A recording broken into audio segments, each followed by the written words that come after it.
All right. Good morning, everybody. Good morning. Good morning. Good morning. I'm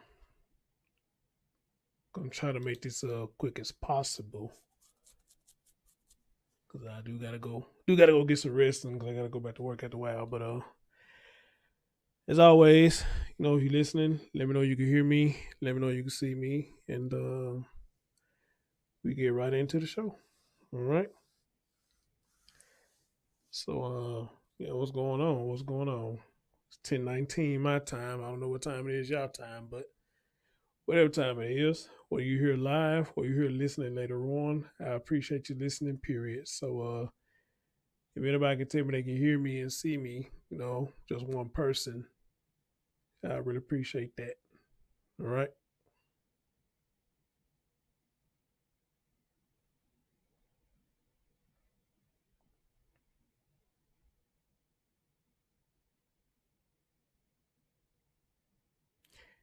Miss Dees, good morning. Good morning. C Turtle, good morning. Shandia Ellison, good morning. Raven Hart, Tanya M. All right. All right. And Tina Palkay. Didi said, I'm good. All right. So everything good. All right. All right. Good. Appreciate you. Appreciate you. Appreciate you. G said, we can see you and hear you good. All right. Appreciate you. Appreciate you. All right. All right. Well, let's get right into it then. Let's not waste no more time. All right.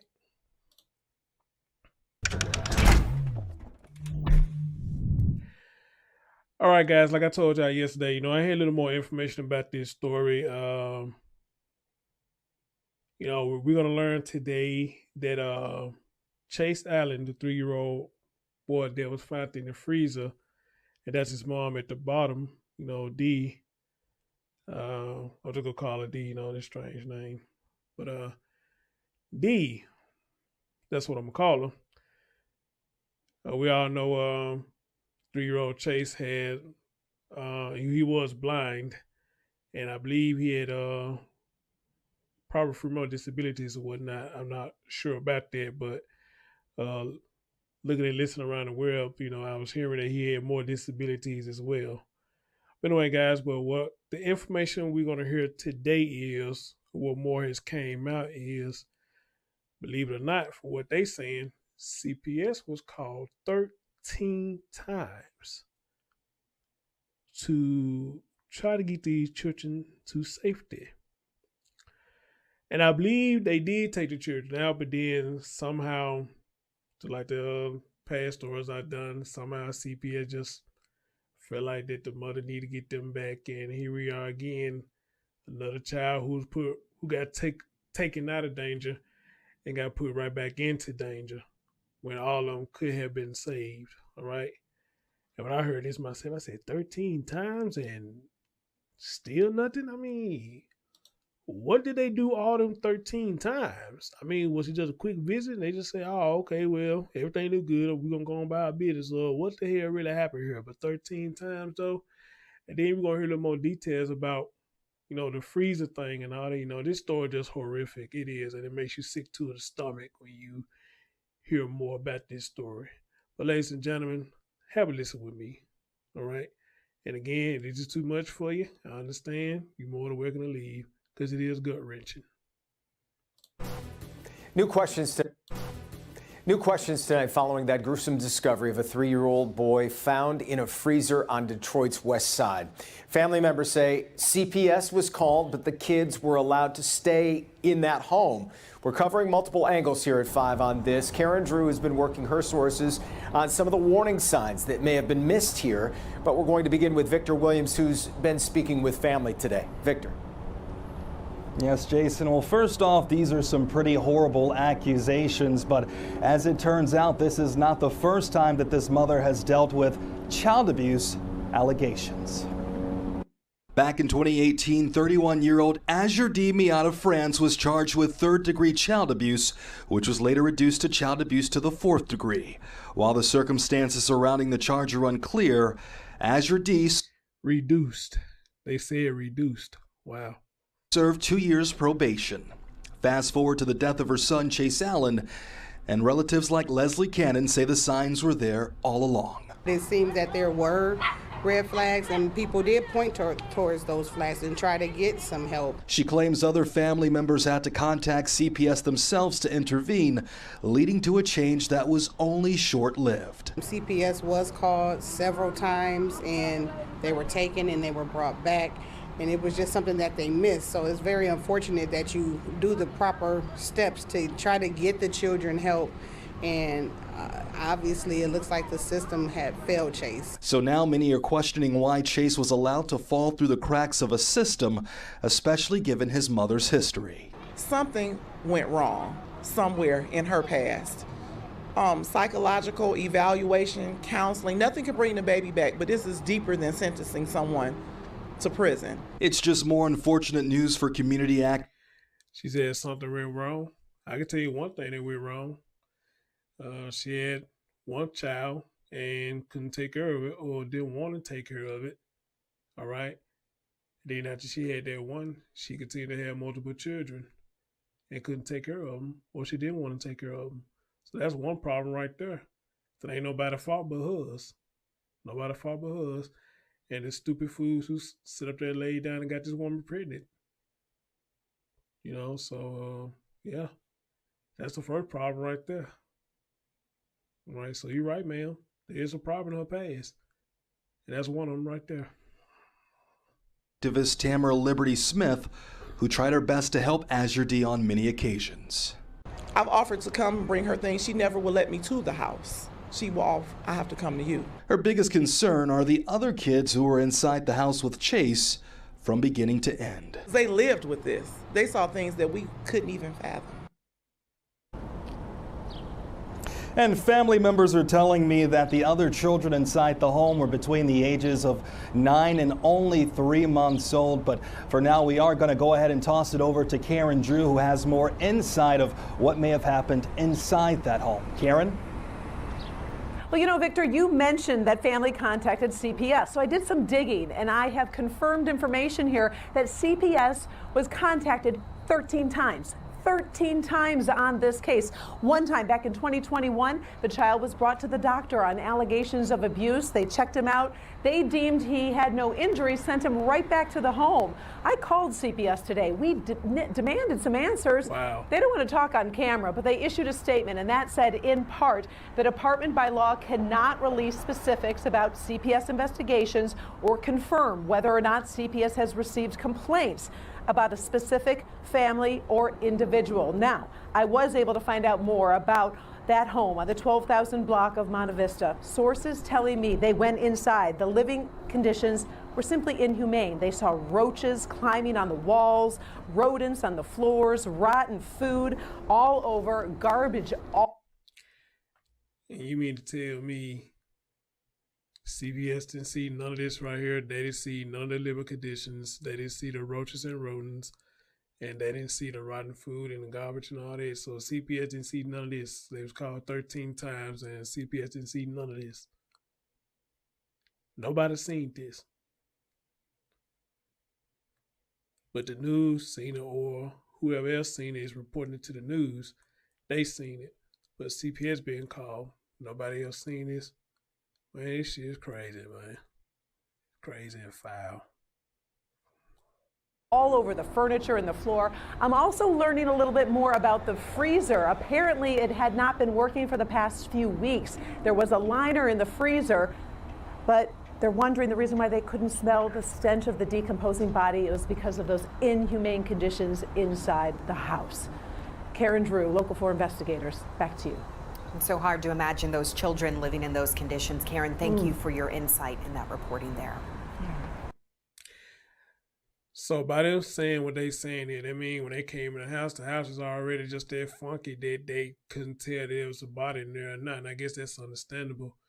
The house was just that nasty and stinky and rotten and funky as fuck that they had no notion that there was a dead body up in there. All right. And again, CPS being called. Y'all did not see this. Y'all couldn't smell this. Everybody who came there at that house, y'all didn't see this Just because y'all didn't see bruises or anything, you know, y'all gave the children back to this woman. I don't get this shit. I don't. But it makes me wonder, though, if this was a father and he was living in this condition, and all this what they saying right here, just imagine the backlash he would get if this was a father living in this condition. He would be labeled as a piss poor father. He'd be labeled as an ain't shit dad. All right? He'd be everything but his name. And more likely, he probably would not have gotten his children back so soon. So soon. So I'm just really curious. If the roles were reversed and this was the data we were talking about, I wonder how the news would be reporting this and how CPS would have treated it.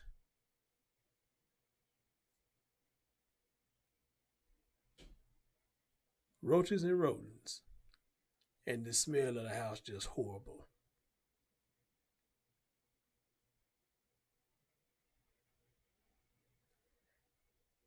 And let alone, this is a woman living in this condition. A woman.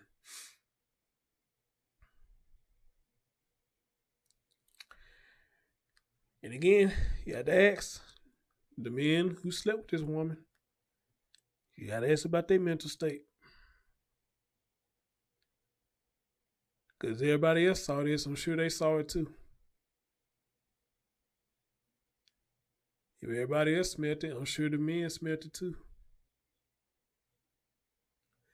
I can tell you now, I go to somebody's house, a female house, and paying a visit, whatever we're trying to do, and it smells like that. There's nothing about that could turn me on to even make me want to even get in bed with you.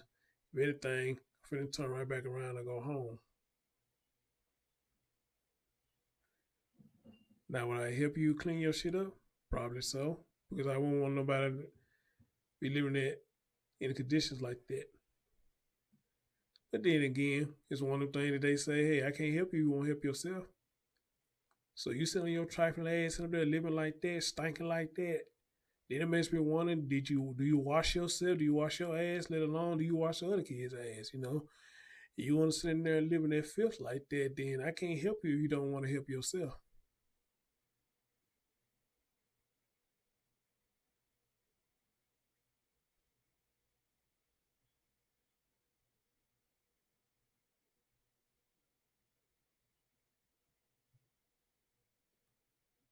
Right, Queen Wallace. We run the other way. But this woman has 6 kids. If I got that number correct, 6 kids. So that means one dude probably got her pregnant 6 times, or there's multiple baby dads. Like I told y'all the last stream I did about this story, I don't think neither one of them gonna come out and talk. I don't think neither one of them gonna come out and talk. Because they're gonna get asked questions that they cannot answer.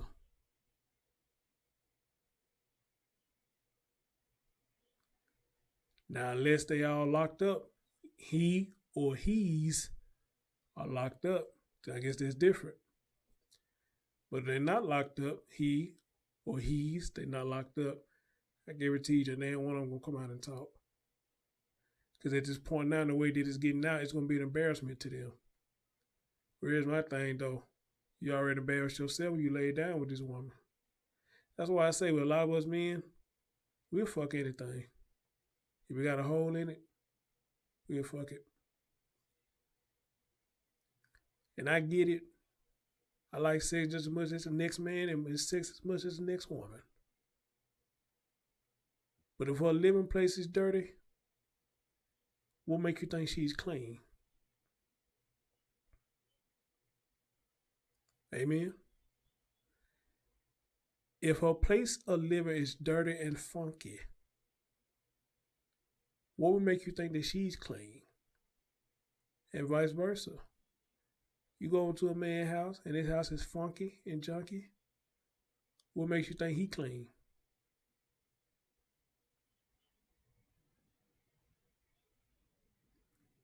Now again, I can understand going on some people's house, maybe a little clutter and stuff like that. We can fix that. But the way they describing this stuff here, you got roaches and rats all over the place. They in there living with you too like that. Man, you can't be clean.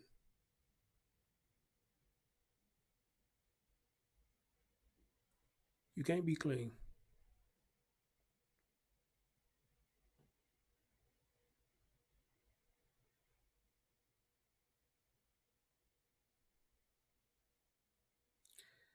But sad, a lot of people are fine just the way they are.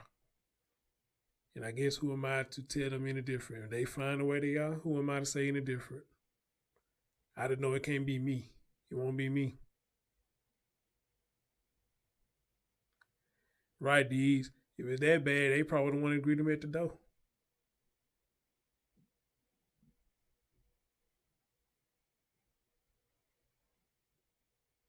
And yeah, you kept laying down and having children. That's a damn shame. That's a damn shame. But of course, they probably gonna say this mental illness too. But her mom said she just straight up created a demon. So, you know, hey, salute to the mom. Shout out to the mama.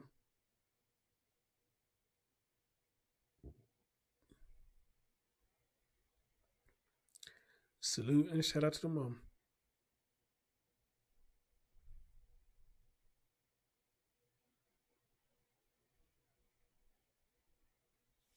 Wow. Anyway, guys, I got one more thing I want to show you. Then that'll be it for my updates for today. I never got a chance to listen to this conference that the police had, and I want to take the time to listen to this conference that they had about this. All right. And if you haven't, please get that thumbs up for your boy. Appreciate you. Certainly, we started our morning hearing about this case. DPD officers responded to a home on this street. There are other children at the home, so I am not giving the address out, but it's located in this intersection on this street. The child, who is estimated to be 3 years old, was found in this home deceased. They were here on a welfare check. Upon making this location with Child Protective Services and interviewing the occupant of the home, it was determined that the 3-year-old child was deceased in this home in the basement and sadly found in a freezer. This case has shocked me, shocked our investigators, but the discovery would not have been possible without the officers' intuition. When they talked to the occupant of the home, they recognized that there was something not right about the conversation and the way this occupant was communicating with them. I want to acknowledge Officer Belay, Grishaber, and Bedrol. All three difficult names, but I think it bears repeating. Officer Belay, Gifhaber, and Bedrol. Those three officers responded early this morning to this location, talked to the occupant of the home, and again, initially the conversation was to just push the officers away as if there was nothing going on, but their intuition, their experience led them to know that something was wrong, something just wasn't right. They called for a supervisor.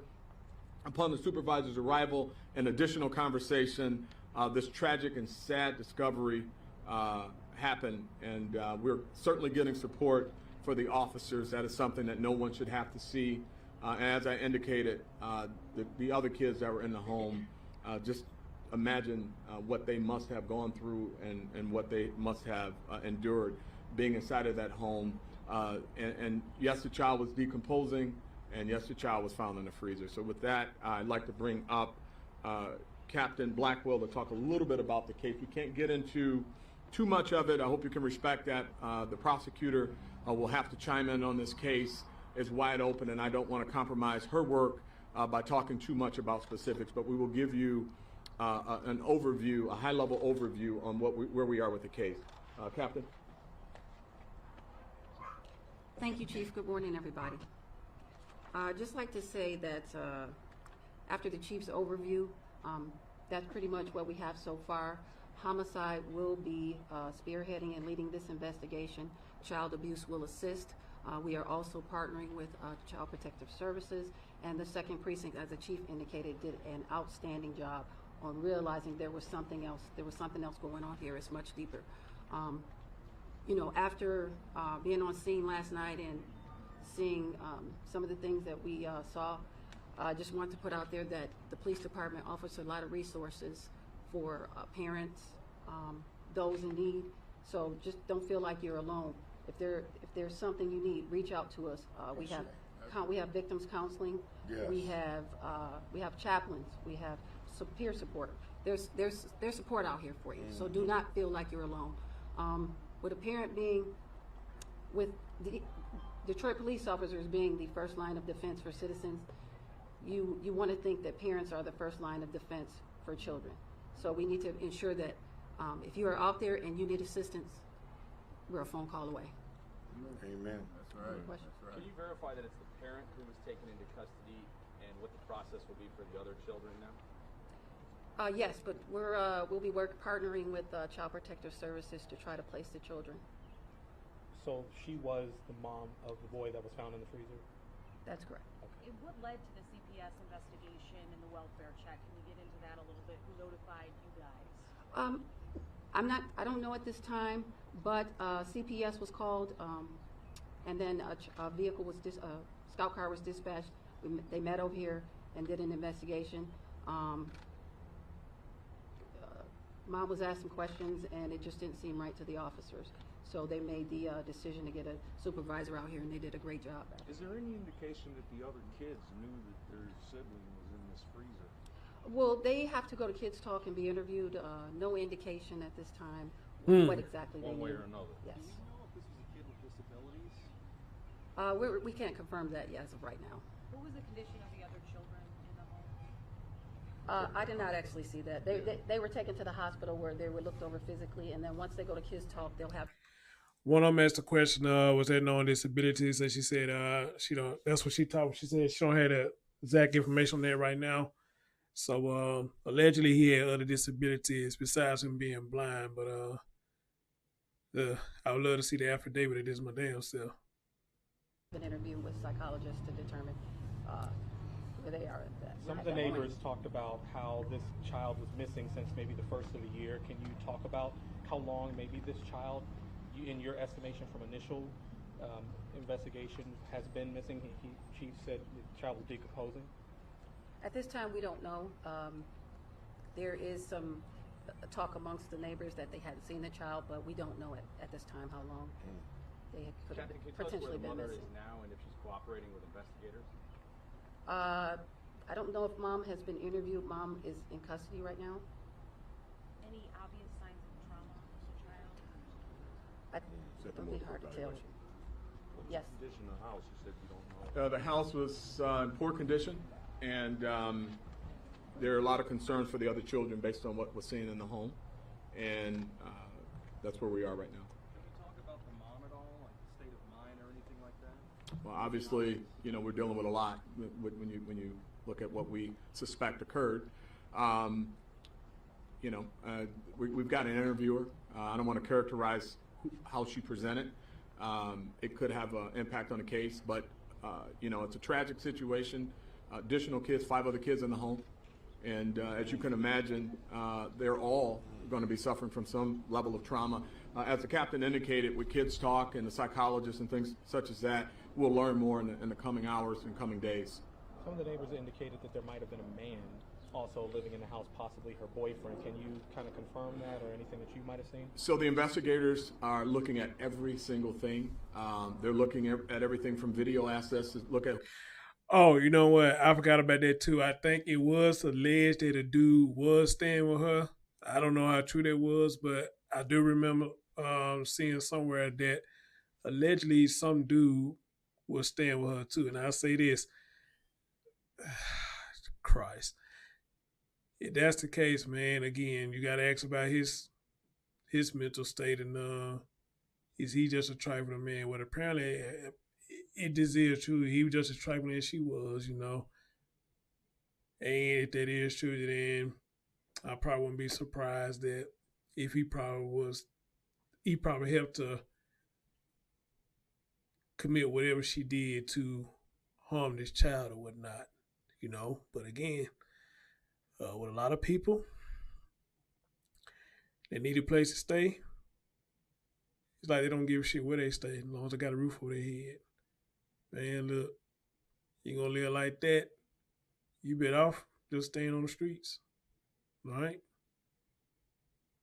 You want to live like that, you probably just better off staying in the streets or just go and get your hotel room until you get on your feet.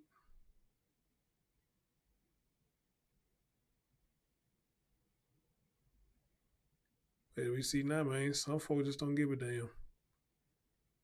I can't do it. I can't do it. Who's coming and going, they're interviewing neighbors, they're doing everything possible to try to determine what occurred, how it occurred, who was here when it occurred. I understand mom might have had some priors, maybe child abuse. Can you speak to any? I don't want to speak to that, but we are looking at her history, and we're looking to see what other incidents she's had with CPS as well as the police department. That'll be part of our overall investigation. Very troubling case, very, very troubling case.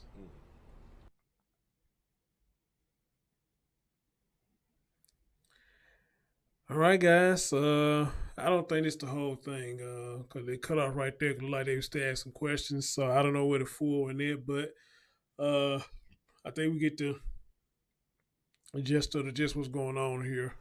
All right. And then y'all know how I feel about police conferences. You know, I love it. For some reason, you know, I get infatuated with the police conferences, you know, because some of the details they put out there, you just be like, wow, you know, this story is deeper than we thought. This story sounds like it's deeper than we think anyway, you know. Something seriously wrong is going on with this, all right? And, man, they do come out saying the dude was staying with her. Wow, I think this is going to open up a whole nother can of worms right there.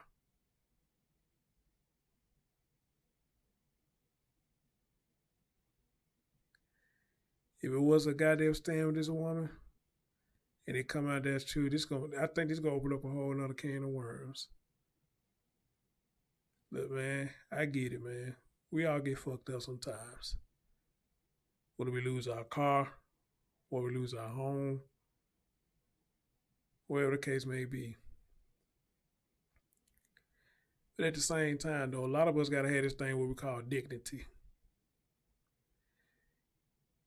If you know you don't live with rodents and roaches and garbage all over the place and house smell like cow piss in the farm, why would you want to lower yourself and go stay with somebody who stay like that? Even if you just fucked up out here, why would you even lower yourself like that? Again, unless somebody's coming there and say, hey, I want to help you clean this shit up, man. You know what I'm saying? That's the least I could do if you're going to let me stay here, man. Look, let's clean this shit up, man. You a female, man. You got kids. This is a fucked up living situation. You need my help. I'll go ahead and help. But y'all know 9 times out of 10, we're not going to do that. The thing is, we just want to get from outside.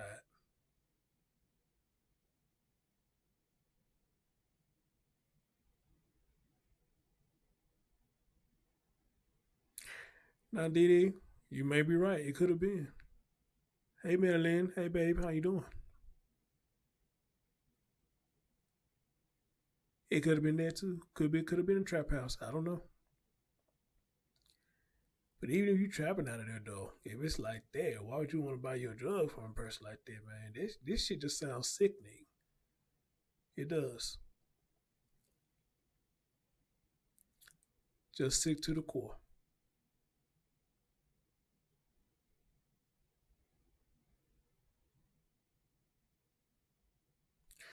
But I always say, people, everybody don't think like me, all right? Everybody don't think like me. I just know if I ever lose this place that I'm in, I'll be damn, I'm finna go stay with somebody who live in filth. Because I didn't live in filth. Again, us men, we leave clutter around the house. I get that. It's just the nature of a man. We leave clutter around the house. you know. But a man with the right state of mind, though, that clutter ain't gonna be there for long. He gonna eventually clean that shit up. He not gonna let that shit pile up now. Now, unless he just a hoarder, then that's different. Unless he just a hoarder. But I don't know too many men who are hoarders, though. Not that I know of. I really don't know too many women that's hoarding, at least not in my circle. I don't know too many women that's hoarders. But just throwing it out there, you know, hypothetical. If he's a hoarder, then yeah, maybe so. Maybe so.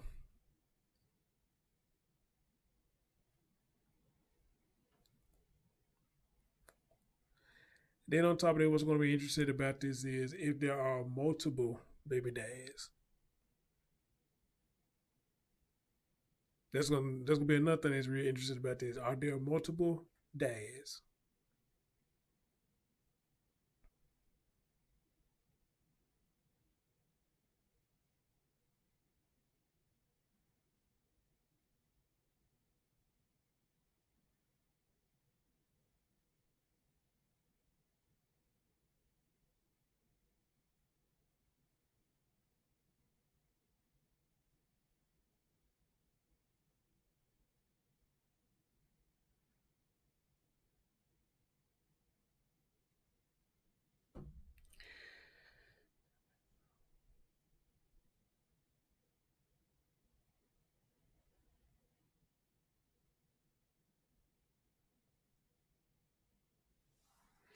You said if I was the family or the grandmother, I would have camped out at the CPS office.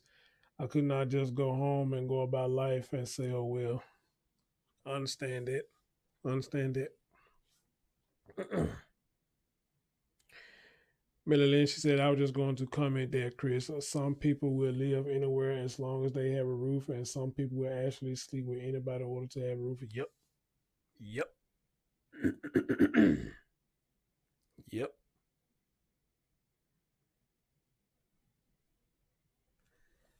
Oh, yeah. Oh, yeah. Yes, ma'am. A 3-month-old. That means she just recently had a baby 3 months ago.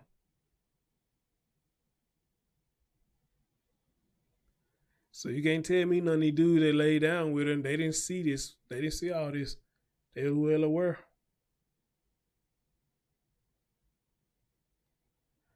So maybe word got around she could do some good things as far as sex goes, I guess. I don't know. I don't know.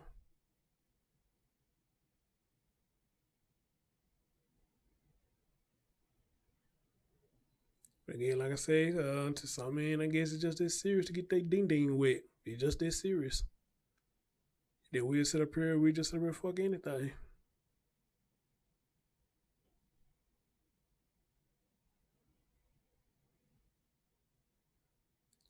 And I think that's the saddest, one of the saddest parts to me about this story is the men that procreated, the man or men that procreated with her. That's one of the sad things about the story. The man or men that procreated with her.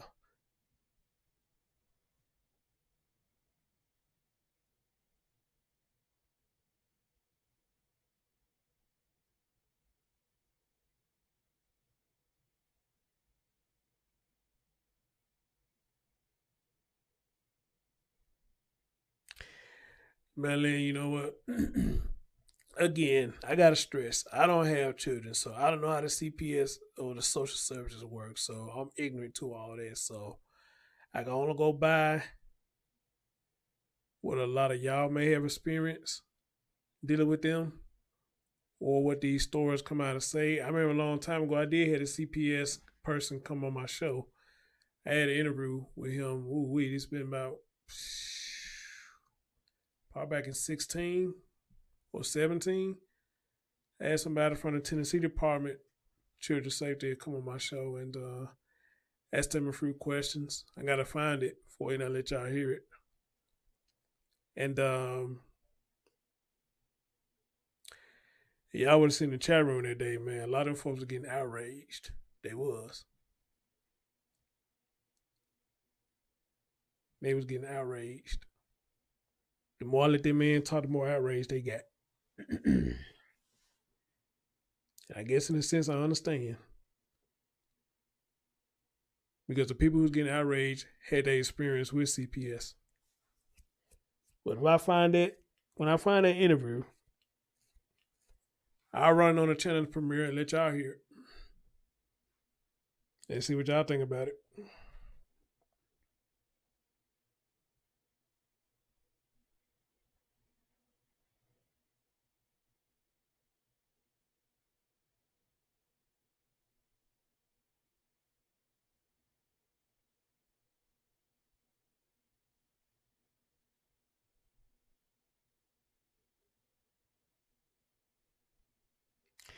I just think it's crazy that CPS is dropping the ball this bad. That is just too crazy, you know. And especially with this one. That just out of this world. That is just out of this world. Anyway, guys, that's my update for you for today of a 3-year-old chase. We're going to stay on top of this story most definitely because if the affidavit ain't already out, I hope to get a copy of it when it does come out. Because I want to hear this. And also, whoever interviewed the children, bless their heart. I'm almost scared what they might say in their interview. If they put their interview out in the affidavit, what the children said that they saw, bless their heart. I know it's going to be horrible. It's going to be horrible.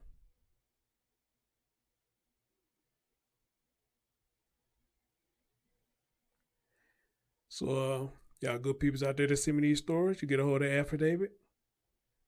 Y'all know where to reach me at. Most of y'all do. Y'all know how to reach me. And send that affidavit to me. All right? But as always, rest in heaven to young Chase, and hopefully you get to justice, man. Hopefully you get justice. Your mom,